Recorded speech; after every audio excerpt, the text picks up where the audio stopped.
네, 안녕하세요. 주식회사 노타에 다니고 있는 김태호라고 합니다. 이렇게 금요일 아침에 날씨도 좀 우중충한데 먼 걸음 자리해 주셔서 감사드리고요. 모이신 만큼 최대한 유익한 자리가 될 수 있도록 노력해서 전달해 드리도록 하겠습니다. 오늘 제가 좀 말씀드리려고 하는 주제는 온디바이스 AI 동향 및 공공 분야 적용 방안이라고 하는데요. 아마 저희 회사가 좀 스타트업이고 하다 보니까 잘 모르시는 분들이 많을 거라 생각합니다. 그래서 회사에 대한 소개도 좀 드리고 온디바이스 AI에 대한 동향도 말씀드리고 저희가 생각하는 앞으로 온디바이스 AI가 공공 분야에서 잘 쓰이기 위해서 어떤 방향으로 가야 되는가 좀 가지고 있는 생각이 있습니다. 그것도 한번 좀 전달 드리도록 해보겠습니다. 네, 일단 기업 소개부터 시작하겠습니다.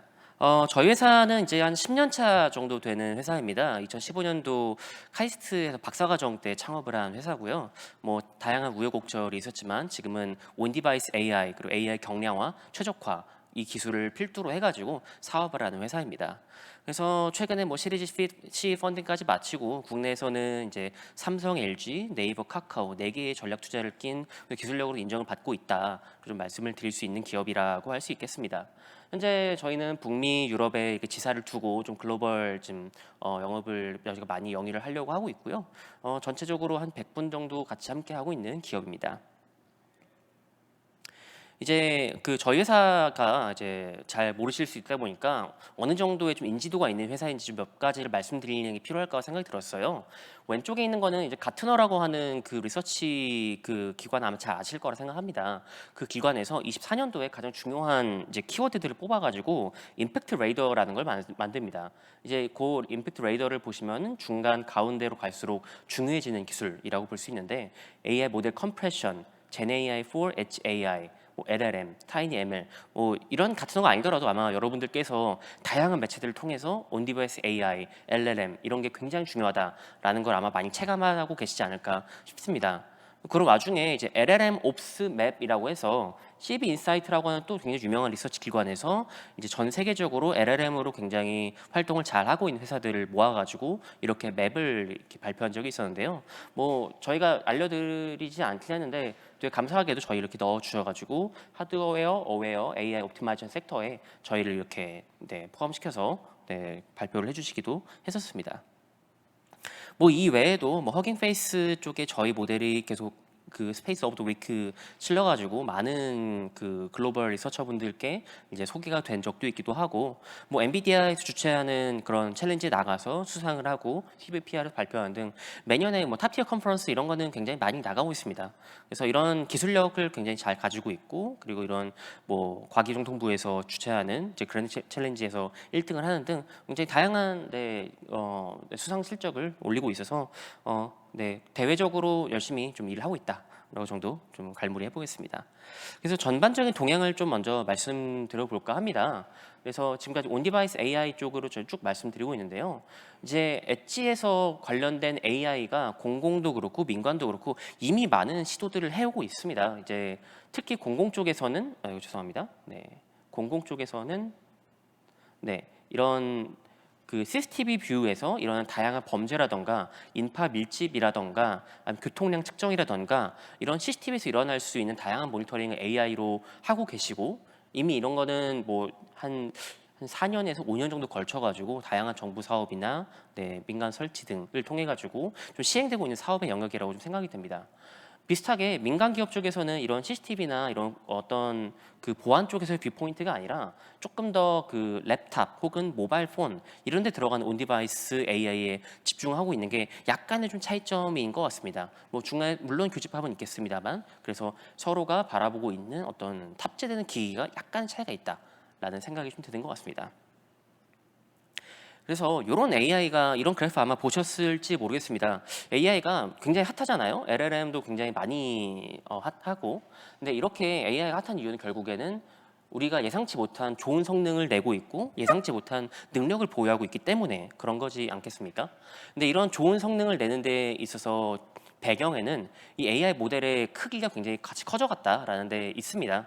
그래서 괄호축이 이제 그 연도고 y축이 이제 매개 변수 수, 파라미터 수라고 하죠. 수라고 하는데 사실 17년도 전에도 AI는 존재하긴 했습니다. 하지만 17년도 트랜스포머의 등장으로 인해서 굉장히 빠르게 이 Y축이 리니어가 아니고 로그 스케일입니다. 그래서 로그 스케일로 굉장히 빠르게 AI 모델들의 크기가 커져 왔고, 지금 최근에는 뭐 몇백 빌리언, 그리고 그런 뭐 그 트릴리언까지 간다, 이런 얘기도 있는 것 같아요. 그러다 보니까 이렇게 큰 모델들이 있기 때문에 좋은 성능을 낼 수 있고, 저희가 챗GPT 같이 굉장히 훌륭한 솔루션도 쓸 수 있는 거겠죠. 하지만 이렇게 그 AI 모델의 크기가 압도적으로 커져가게 되면은 뒤따라오는 현실적인 어려움들이 있습니다. 이제 또 다른 축이, 네, 이 초록색 축인데요. 이 초록색은 하드웨어의 메모리 그 사이즈입니다. 이 하드웨어가 감당할 수 있는 메모리 사이즈는 이 무어 법칙에 따르면 2년에 2배씩 증가한다라고 되어 있고, 굉장히 지금까지 성실하게 잘 따라가고 있는 것 같습니다. 그러다 보니까 최근에 나오고 있는 H100, 뭐 최근에 H200도 나와가지고 140기가 정도 나오긴 했습니다만, 여전히 이 Y축에 있는 속도 증가 추세로 본다고 하면은 앞으로 벌어질 게 더 잘 보이는 거죠. 그러니까 엔비디아나 굉장히 많은 반도체 회사들도 하나의 칩이 아니라 여러 개의 칩, 그리고 여러 개의 랙, 여러 개의 머신을 이어붙여가지고 아예 데이터 센터 단위로 이런 AI 인프런스를 구동해야 된다, 이런 얘기도 많이 하고 있는 것 같습니다. 물론 그렇게 하드웨어의 그런 규모의 경제를 이용해가지고 AI 추론을 하는 것도 굉장히 좋은 접근 방법입니다만, 저희는 그러기에는 온디바이스 AI나 더 많은 사람에게 AI가 보편화되기 위해서는 조금은 더 같이 노력할 방향이 있지 않나라고 생각합니다. 저희가 그거를 이제 소프트웨어 기반 최적화라고 부릅니다. 이제 소프트웨어를 이용해서 하드웨어랑 그 AI 모델 사이에 일어날 수 있는 어떠한 비효율성, 어떤 약간 안 맞는 부분들을 최적화를 함을 통해 가지고 어떻게 하면은 이 큰 모델을 우겨 넣어서 조그마한 하드웨어에 돌릴 수 있게끔 하는가, 이런 걸 굉장히 노력을 많이 하고 고민하면서 솔루션을 공급을 하고 있는 게 저희 회사가 하는 일입니다. 네, 이게 방금 그런 식으로 말씀드렸는데요. 이제 하드웨어가 굉장히 다양합니다. 저희가 알고 있는 GPU도 있고, 뭐 CPU도 있고, 요새 AI 반도체라고 칭하고 있는 NPU도 굉장히 많이 나오고 있습니다. 근데 이렇게 CPU, NPU, GPU뿐만 아니라 NPU 반도체 회사 내에서 반도체 회사별로, GPU 회사별로 이제 특성이 다 다릅니다. 메모리 밴드위스도 다르고, 메모리 크기도 다르고, 쓸 수 있는 오퍼레이터 종류도 다르고, 컴파일러 스택도 다르고, 굉장히 다양성이 다르고요.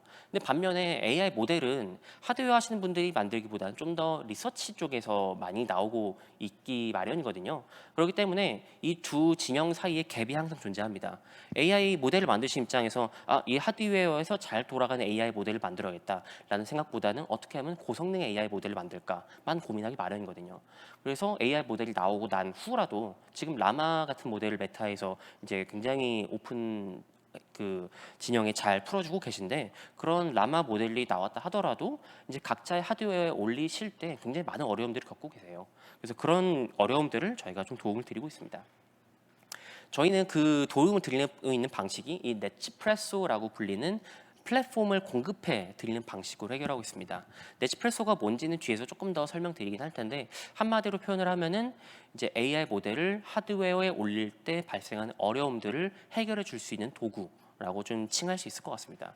저희가 네츠프레소를 통해서 반도체 회사분들께 이런 도움을 드리는 것, 이 주된 사업이라고 말씀드릴 수 있고요. 동시에 솔루션 사업을 같이 하고 있습니다. 이제 플랫폼 사업은 반도체 회사 분들을 위한 플랫폼 사업이고, 솔루션 사업은 이제 ITS, 그러니까 지능형 교통 시스템이죠. 그래서 저희가 뭐 다양한 지자체에 이제 다양한 카메라 채널에서 일어나는 현상들을 AI를 통해서 분석하는 일들을 해드리기도 하고, 여기서는 하이라고 되어 있는데요. 휴먼 센트릭 AI로 해서 얼굴과 이제 사람 바디 디텍션 관련된 태스크들을 또 솔루션 업을 삼고 있습니다. 네츠프레소를 조금 더 설명드려보고자 합니다. 그래서 아까 말씀드렸던 하드웨어의 성능, 이제 예를 들어서 이제 하드웨어는 이제 굉장히 설계부터 생성까지 굉장히 좀 오랜 시간이 걸립니다. 뭐 못해도 3년, 뭐 5년, 뭐 이런 시간이 걸린다고들 말을 하는데요. 이제 그럼 3년 전에 이제 AI에서 잘 구동되는 모델을, 어떤 하드웨어를 만들어야겠다라고 생각을 하면은 그 당시 최신의 AI 모델 기준으로 삼기 마련입니다. 그래서 그때 그 설계된 하드웨어 설계를 토대로 이제 새로운 이제 칩셋을 만들었는데, 나오고 나면은 3년 전에 기준 삼았던 AI 모델이 이미 구형인 거죠. 그렇기 때문에 그 새롭게 만든 AI 칩셋이 더 이상 그 새롭지 않고, AI 진영에 있는 사람들 입장에서는 최근에 나온 AI 모델 쓸 수 있나요? 라고 물어보면 그건 못 씁니다 라는 이런 반응이 나오는 거죠. 그래서 그러한 어려움들을 해결해 드리는 것, 그리고 메모리 사이즈에서도 굉장히 차이가 나는 것을 맞춰 드리는 점, 그리고 오퍼레이터라고 부르는데요. AI 모델이 다양한 연산들의 집합체로 구성되어 있습니다. 근데 이 연산들이 이제 특정 하드웨어에서 지원되는 경우도 있고 안 되는 경우도 있거든요. 안 되는 경우를 저희가 가능하게끔 해드리는 거, 그런 것도 해드리고요. 이제 뭐 이런 SDK라고 해서 각 하드웨어별로 이제 컴파일러 스택들이 다 있습니다. 뭐 엔비디아 하면 텐서RT, 뭐 그리고 그 암 쪽이라고 하면은 TF-라이트가 주된 이제 스택이 될 거고, 뭐 소니면은 AI 트리오스, 뭐 인텔이면은 오픈비놈, 이런 스택들이 있는데 이제 각각의 사용법이 굉장히 어렵고 디버깅 사용법은 굉장히 어렵습니다. 그래서 이런 파편화되어 있는 SDK를 저희가 취합해서 같이 도움드리는 일도 하고 있습니다. 그래서 이런 일들을 말씀드렸는데 종합적으로 이런 일들을 통해서 저희는 굉장히 이제 그 모델 사이즈가 감소되고 지원 시간이 감소되고, 그래서 궁극적으로는 원하시는 AI 솔루션을 원하시는 하드웨어에서 빠르게 구동하실 수 있게끔 도움드린다 라고 좀 말씀드려보겠습니다. 약간 좀 기술적인 내용이긴 한데요. 좀 빠르게만 좀 진행해드리겠습니다. 어떠한 기술적 포인트가 있기 때문에 네치프레소가 가능한 건가? 이제 뭐 한 두세 가지 정도 말씀드리려고 합니다. 첫 번째는 프루닝이라는 기법입니다. 이제 프루닝이라고 하면은 한글말로 하면 가지치기라는 기법이거든요. AI 모델이라고 하면은 이런 식으로 굉장히 많은 그 선들이 연결되어 있는 이 선을 웨이트라고 부릅니다. 웨이트로 구성되어 있는 게 하나의 AI 모델인데, 근데 이 나무에서도 모든 나무가지가 필요한 게 아니듯이 이 AI 모델에서도 모든 연결선이 다 중요하고 다 필요한 게 아닙니다. 이 중에는 필요 없는 게 있을 수 있어요. 그래서 필요 없는 것들을 솎아내고 가지치는 기술을 프루닝이라고 합니다. 저희는 이 프루닝이라는 기법을 굉장히 프랙티컬하게 적용할 수 있는 기술을 가지고 있어서 적용한다라는 게 하나의 방법이고요. 두 번째는 가중치 분해라는 방법이 있습니다.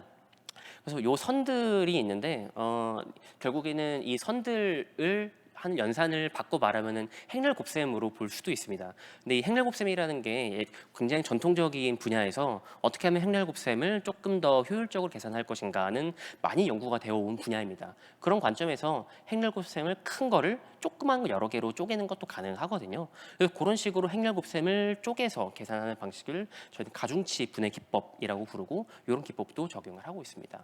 나아가서 이제 그 포스트 캘리브레이션, 퀀타이제이션이라고도 부르는 방법인데요.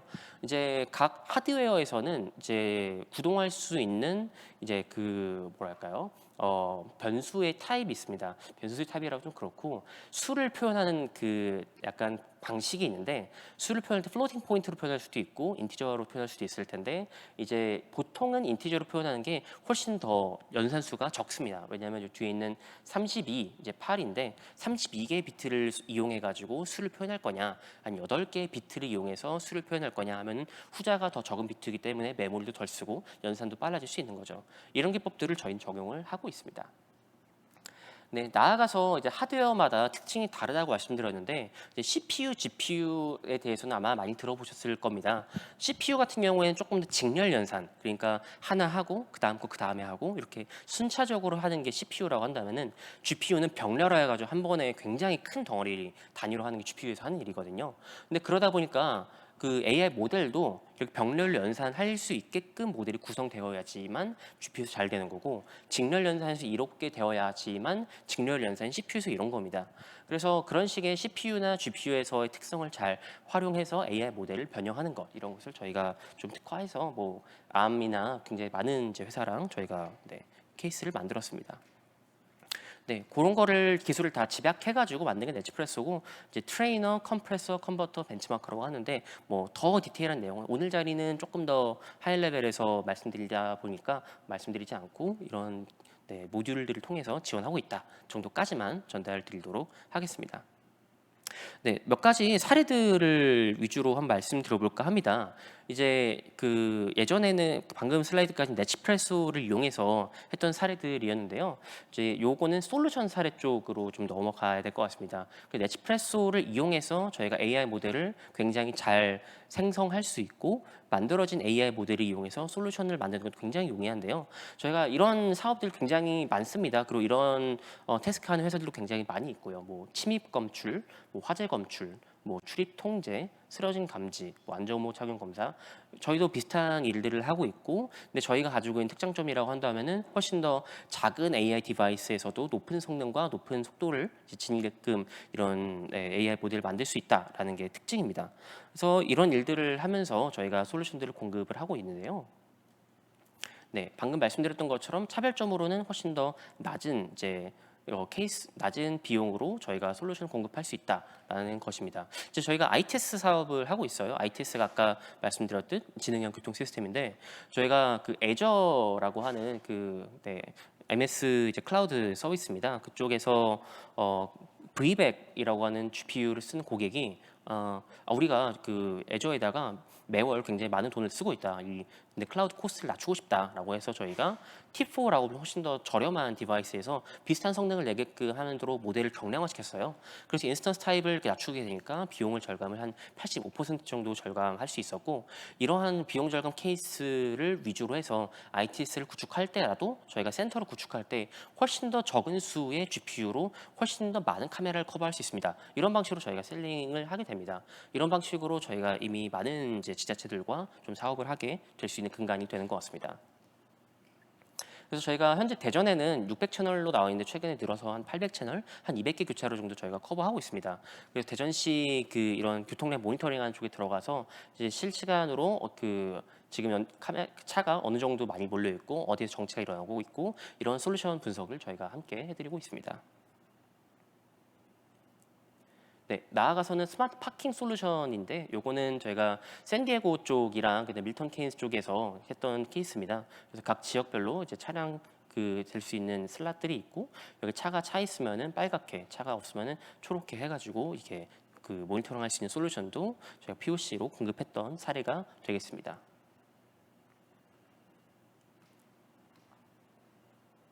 네, 나아가서는 노타 DMS라고 해서 드라이버 모니터링 이제 시스템의 약자인데요. 운전자 졸음 감지 솔루션이라고 부르기도 합니다. 이제 운전자가 아무래도 졸거나 아니면 부주의하는 운전을 할 때 어떤 사고가 날 수 있는 확률이 굉장히 높고 실제로도 사고가 난 그 케이스 중에서 어떤 원인을 분석했을 때 졸음 운전 혹은 부주의 운전이 굉장히 높은 이제 비중을 차지하고 있다고 합니다. 이제 그만큼 이런 운전자가 부주의한 운전을 하는지 아니면은 졸음 운전하는지 디텍션하는 게 굉장히 중요한 케이스고 유럽 쪽에서는 이게 아예 법제화가 돼가지고 요즘부터 나오는 차부터는 모두 다 DMS 시스템을 다 탑재를 기본적으로 하고 있습니다. 지금도 한국에서 판매되는 완성차 중에서도 약간 상위 트림에서는 그런 게 다 탑재가 되어 있는 거를 아마 경험해 보신 분들도 있을 거라고 생각합니다. 그래서 저희도 이런 솔루션을 하고 있고 저희는 애프터 마켓 위주로 이제 대시캠 이제 블랙박스 쪽에 넣어가지고 사업하는 쪽을 같이 하고 있는데요. 이제 국내에서는 그 피타소프트라고 하는 대시캠 업체가 있습니다. 주로 이제 북미 쪽이나 아니면 다른 해외 쪽으로 이 솔루션을 납품하고 판매하는 대시캠 업체인데 여기에 저희 DMS 솔루션 얹어가지고 같이 이제 마켓에 좀 막아서 지금 현재 상용화랑 다 되어 있는 상황입니다. 요거 같은 경우에는 저희가 굉장히 작은 칩셋을 썼어요. 근데 작은 칩셋에다가 굉장히 많은 기능 에 들어가는 AI 모델을 고성능으로 올려야 됐기 때문에 저희도 꽤 챌린지가 있었던 태스크였습니다. 그래서 예를 들어 모델을 다 합쳐도 1메가 언더로 만들어가지고 고성능으로 만들어야 된다던가 아니면 굉장히 그 프리퀀시가 높게끔 해서 이제 빈도 높게끔 이런 검출을 해야 된다던가 이러한 리퀘어먼트들이 있었는데 다행히 다 잘 됐었고 이제 저희가 경량화를 수정을 했기 때문에 좀 더 많이 가능했던 게 아니었나 좀 생각이 듭니다. 네, 이 미래 전략이라고 되어 있긴 한데요. 여기부터 공공 섹터 관련된 좀 주요 얘기를 드려볼까 합니다. 이제 아까 제가 공공 섹터에서 그 쓰러짐 감지, 어떤 안전모 탐지 이런 거 많이 하고 계시다라고 말씀드렸고 아마 그런 솔루션에 대해서는 보신 분들이 많으실 거라 생각합니다. 실제로 공급하는 회사들도 많이 있고요. 근데 과연 이 솔루션들이 정말 높은 성능으로 사용자들에게 만족감을 주면서 현재 되고 있는가? 현재 솔루션의 완성도가 그만큼 높은가 하면은 약간의 좀 의문점이 드는 것 같습니다. 저희도 굉장히 많은 POC를 하고 굉장히 많은 고객들을 만나 테스트했는데 가장 어려운 점이 현장에 가서 결국 현장의 데이터셋을 취득한 다음에 파인 튜닝을 해야지만 높은 성능이 갈 수 있거든요. 그 전에는 높은 성능이 나가기가 사실상 쉽지 않습니다. 이제 그렇다 보니까 현장의 데이터를 수집을 해야 되는데 거기부터 문제가 생기는 거죠. 현장의 데이터를 저희에게 보내주는 것도 이제 고객사 입장에서는 꺼려지는 포인트고 이제 저희가 그거를 다 모아가지고 이제 라벨링해서 이제 다시 모델 학습하자니 그러면 사이트 개수별로 저희한테 늘어나는 일도 많아지는 거고 이런 게 좀 문제가 많았습니다. 그래서 여기에 있는 것처럼 실제 뭐 인력난이다 하면서 한 명이 500대를 맡아서 현재 하고 계신데 진행형 CCTV도 아직 오류가 잦다 이런 얘기도 있고, 그리고 이런 압사 데이터가 없어가지고 진행 CCTV가 어렵다 이런 얘기도 있습니다. 이제 이런 것도 비슷한 얘기입니다. 저희가 뭐 그때 한 사건이 있은 다음에 이런 인구 밀집도 관련 태스크나 이런 과제가 많이 나왔었어요. 근데 이런 태스크를 잘하기 위해서는 결국 AI 모델을 만들어야 되고, AI 모델을 만들려면 데이터셋이 있어야 되는 거거든요. 근데 사람이 많이 밀집된 데이터셋을 구하는 것도 굉장히 어려운 일입니다. 그렇기 때문에 이런 AI 모델을 만드는 게 굉장히 어려움이 많았던 거죠. 그래서 한마디로 요약하면은 지금 나와 있는 진행형 CCTV가 과연 완성도가 높게 고객을 만족시키고 있는가 하면 약간 물음표가 있는 것 같다라는 표현입니다. 뭐 비슷한 예시로도 저쪽 베트남 쪽에 있었던 일이었는데, 드라이브스루라고 해서 거기에서 드라이브스루에서 이제 뭐 주문하고 있는 키오스크 같은 게 있잖아요. 거기다가 이제 운전자가 이제 말하면은 거기에 AI가 들어있어요. 그래서 AI가 주문을 받는 그런 솔루션 만드는 회사였다고 해요. 근데 굉장히 정확도가 높고 성능이 좋게 돼서 사람들이 만족해서 잘 쓰고 있었는데, 알고 보니 AI가 아니고 뒤에서 사람이 하고 있었더라라고 하는 이런 케이스도 있었습니다. 근데 그런 케이스도 있었던 만큼 과연 AI가 사람을 대체할 만큼 성능 좋게 하고 있는가, 약간 물음표가 있는 것 같다라는 얘기가 되는 거고요. 근데 이런 얘기를 이제 저는 파운데이션 모델 혹은 뭐 제네AI라고 부르기도 합니다.가 저는 답이라고 생각을 합니다. 이제 기존에 있던 트레디셔널 모델이라고 하면은 방금 말씀드린 것처럼 트레이닝 데이터에 굉장히 의존도가 높은 이제 학문이었어요. 그래서 그 압사 사고라고 하면은 압사 데이터가 있어야 되는 거고, 그리고 사고가 디텍션이라고 하면 사고 데이터가 있어야 되는 거고, 이런 데이터 의존적인 거였었는데, 근데 파운데이션 모델은 이제 태스크별로 학습을 시키는 게 아니라 태스크를 넘나들면서 학습이 되어서 만들어진 모델이다 보니까 이미의 새로운 태스크, 새로운 환경에서도 굉장히 높은 성능을 낼 수 있다라는 게 이제 파운데이션 모델을 넘어가면서 새롭게 생기는 특징이라고 저희는 보여지는 것 같습니다. 네, 요거를 조금 이따가 설명드리도록 하고 요거부터 보여드릴게요. 이제 여기에서 보여드리고자 하는 게, 저희가 올 초에 그 엔비디아에서 주최하고 있는 GTC라고 하는 행사가 있습니다. 미국에서 열리는 이제 개발자 컨퍼런스 중에 가장 큰 행사인데, 저희가 여기 부스에 나가가지고 시연했던 거였어요. 근데 저희가 좀 보여주고 싶었던 거는 이제 사고 검지라고 하는 태스크입니다. 그러니까 차 대 차로 사고가 나는 한정인데, 이전엔 ITS나 교통 분야에서는 사고 검지를 하지 않았어요. 왜냐하면은 그걸 풀 수 있는 AI 모델이 없었기 때문에 그랬었던 거였거든요. 근데 저희가 파운데이션 모델, 그 중에도 VLM이라고 부르는 모델이 있습니다. VLM이라고 부르는 모델은 비전 랭귀지 모델이라고 불리는 모델인데, 말 그대로 여기 있는 요 문장이 있어요. Is there any car accident at the road? 에서 어떤 사고가 나면은 이제 말해달라라고 하는 프롬프트를 넣고 요 이미지를 넣었을 때 답변이 yes, no를 답변해 주는 게 VLM 역할이에요. 그래서 이 VLM을 이용해서 제슨이라고 불리는 조그만 엣지박스에서 실시간으로 사고가 났나 안 났나를 검지하는 솔루션을 저희가 데모를 했었습니다. 그래서 이게 만약에 된다고 하면 기존에 안 되던 사고 검지를 저희가 할 수 있는 거고, 이제 공공 분야에서도 일어날 수 있는 굉장히 다방면의 그런 다양성 높은 태스크나 돌발 감지에서도 저희가 할 수 있는 가능성이 생기는 게 아닌가라고 했던 거죠. 한번 보여드리도록 하겠습니다. 그래서 사고 났으면 말해줘, no라고 하다가 사고가 났을 때 이제 yes로 바뀌는 걸 확인할 수 있습니다. 그리고 사고가 또 나지 않겠으니까 no라고 하죠. 근데 사고가 이렇게 났을 때 조금 있다가 yes로 바뀌는 걸 확인할 수 있습니다. 굉장히 정확도 높게 이제 저희가 제로샷이라고 부릅니다. 학습을 시켜본 적이 없어요, 사고 데이터로. 근데 이런 언신 데이터, 제로샷으로 이런 높은 성능을 낼 수 있다는 것 자체가 기존까지 있었던, 아까 제가 물음표라고 했었던 현재 진행형 CCTV의 낮은 성능의 단점을 극복할 수 있는 방안이 아닌가라고 좀 생각을 하고 있습니다. 근데 이런 솔루션이 굉장히 아이고 죄송합니다.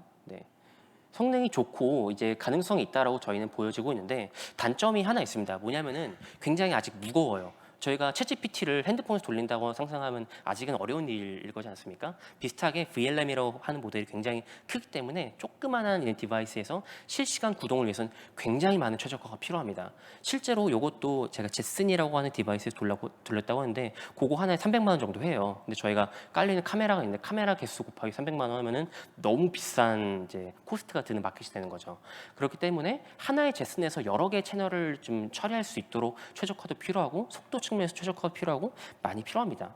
저희가 근데 이런 최적화를 굉장히 잘하는 회사다 보니까 기존에도 이런 LLM 최적화나 뭐 이런 제네이의 모델 최적화를 많이 해왔습니다.